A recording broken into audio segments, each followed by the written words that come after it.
However, I got a big topic for you right now. Saw the movie LBJ, stands for Lyndon B. Johnson, the brand new Woody Harrelson movie. Saw that over the weekend, directed by Rob Reiner. Was very surprised to see Rob Reiner not only do another movie, but do a movie like this. I mean, he's recently been doing some stuff that's been pretty lighthearted. He did Flipped. He did a couple of like drama movies and stuff. The Bucket List was another movie that he did. He's not been really working in kind of a serious mode recently. So Alex and Emma, I think, was a movie that he produced at least, and stuff like that. So he has been really operating in a very, serious realm too. Now, I'm going to break down this. I was going to give my review of LBJ just conventionally, just give my thoughts on it, but I thought of something more interesting. I was driving home from the theater when I was thinking about this, okay? LBJ is one of the many biopics recently to underperform at the box office. LBJ cost $36 million to make. It made $1.1 million at the box office this weekend.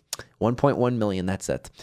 It is the latest in a host of box office bombs of the biopic genre. If you don't know what a biopic is, biographical picture, it is a biography of an important, interesting, controversial, or significant figure. We got a lot of biopics coming out. So I looked at quite a few that I could remember that I know underperformed. Okay, I'm going to try to give this some statistics on this, okay?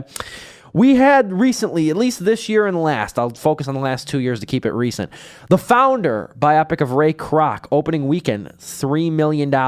Final gross, this is all domestic numbers to all United States numbers, $12 million against a $25 million budget.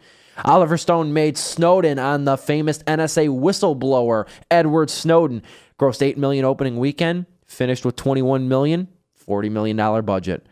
Jackie, the biopic of Jackie Kennedy, grossed $2 million. You had $1,000 opening weekend, finished with $13 million.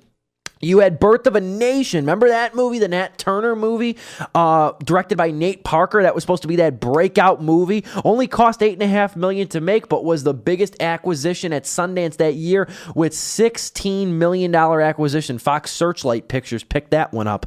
Grossed $15 million total in its theatrical run. Even this year, you saw a bomb that was looking to be a big success. All Eyes on Me opened with $26 million. That was a Tupac film, remember? Finished with $44 million. Its budget, over $50 million more, almost more than double, straight out of Compton. And then we had just other bombs like Birth of the Dragon, which only made $6 million. That was the Bruce Lee film. The Roberto Duran movie, Hands of Stone, didn't even crack $5 million. And Race, the Jesse Owens biopic, didn't even reach $20 million. This is a troubling trend. Now, we have had successful biopics. The one on Desmond Doss, Hacksaw Ridge, you might have remembered it. $67 million worldwide against a $40 million budget. Had Oscar nominations. Hidden Figures, $169 million against a $25 million budget. Wasn't that a great movie, too? Straight Outta Compton, $161 million against a $28 million budget. I remember when box office pundits were saying, yeah, it might break even. Yeah, it did a little bit more than break even. But this is my point. There have been a host of biopics, okay? Everybody from Ray Kroc to Edward Snowden. Now, let it be known, most of the movies that I just listed, I liked most of those movies, more so than a lot of people. I like Snowden. I like The Founder. I appreciated what Jackie was trying to do, even though I didn't love it. Birth of the Dragon, I liked more than a lot of my colleagues, but that's neither here nor there. These movies aren't making money. These movies are coming out at lightning pace. They're mainly coming out at the end of the year. They're stockpiled on top of one another, and it's a saturated market. So I'm going to give you right now 5 reasons, and I'm going to talk to Joe Vizo. I want to hear his opinion on this too. I'm going to give you 5 reasons right now that the theatrical biopic is a dying breed. Number 1, I just mentioned, it's a saturated market. They stockpile these movies mainly either at the beginning of the year or the end of the year. They come out on top of one another. It's only about a week or two before they have to compete against something bigger and something that's going to hog more revenue than them. They're always coming out in a saturated market. That's number 1. Number 2, TV fare is first rate right now, whether it's on Netflix, Hulu, AMC, cable television. It's at an unbelievable rate. And not to mention, too, this TV fare. Listen what's on TV right now. You got Narcos, Victoria, American Crime Story, 30 for 30 every week, Defiant Ones. You got a ton of stuff that's biopic related, that's made off of real people. They're TV shows based on real figures. You're getting quality biopics at home. Better yet, and this was one of my main complaints with LBJ, was that it was a biopic movie that really, you're watching the movie and it's only 97 minutes and you're thinking to yourself, man, this would be great if it was like an HBO miniseries, and you're getting better miniseries and television on TV, and you don't even have to put on pants to go watch this stuff. HBO has even made original biopics like Behind the Candelabra, All the Way, another LBJ related film, that have done way better. Go on. I didn't mean to jump in, but they made a Hitchcock one as well. Yes, they did. That was they did make a Hitchcock one as well, and then they made the theatrical film as well. That was another biopic on him. That was a few years ago.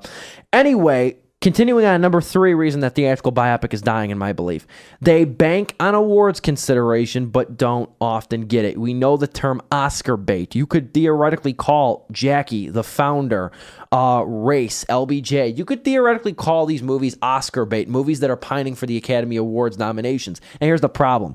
Last year, we got technically 3 biopics got nominated. We got Hacksaw Ridge, Hidden Figures, and Lion. They all got nominated. Okay. Now, the year before, we only had Trumbo, Steve Jobs, and Joy.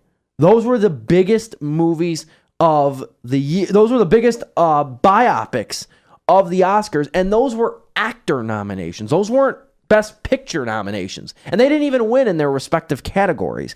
So every year, it seems we're either getting less and less, or we're getting a stagnant growth with these biopics, okay?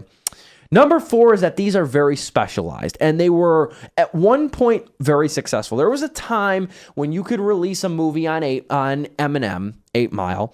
You could release it, and if it didn't break even in the theaters, that was okay. You got home video. You had VHS, DVD. The rental market was huge. You had syndication on television and stuff. You could sell the movies rights to HBO, bank on viewership. You could sell it to WGN or something like that. That doesn't happen anymore.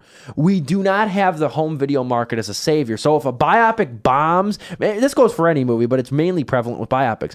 If they bomb in the theater, they're not making their money back. And then finally, you just have the fact that these movies have such a lofty budget, and a lot of it goes towards the actors in these movies. You look at The Founder, starred Michael Keaton. You look at Snowden, Joseph Gordon-Levitt, Jackie, Natalie Portman, Birth of a Nation, Nate Parker, Birth of the Dragon, too. You have All Eyes on Me, Race, LBJ. You got big, even the ones that did well, too. Hacksaw Ridge, you had Andrew Garfield. Straight Outta Compton, you had a host of recognizable faces from different television shows and stuff like O'Shea Jackson Jr., Jason Mitchell, a lot of guys. Corey Hawkins, who's now on 24. You have a lot of recognizable faces. These are actor showcases, but the problem is if the actors do not get recognized for their performance, then they're not going to get any kind of awards. It's not even a real great showcase worth doing. These are movies that are very centered on the actor's performance. And oftentimes then the budget gets inflated because these actors aren't cheap, and then that cuts into the movie's profits. I think that we're coming to a time when we're going to get maybe a couple biopics released in theaters. But you're looking right now, and it's like you're getting a Roberto Duran movie, you're getting a Jesse Owens movie, and stuff that people, A, aren't paying for, and B, would be perfectly serviceable if HBO picked it up.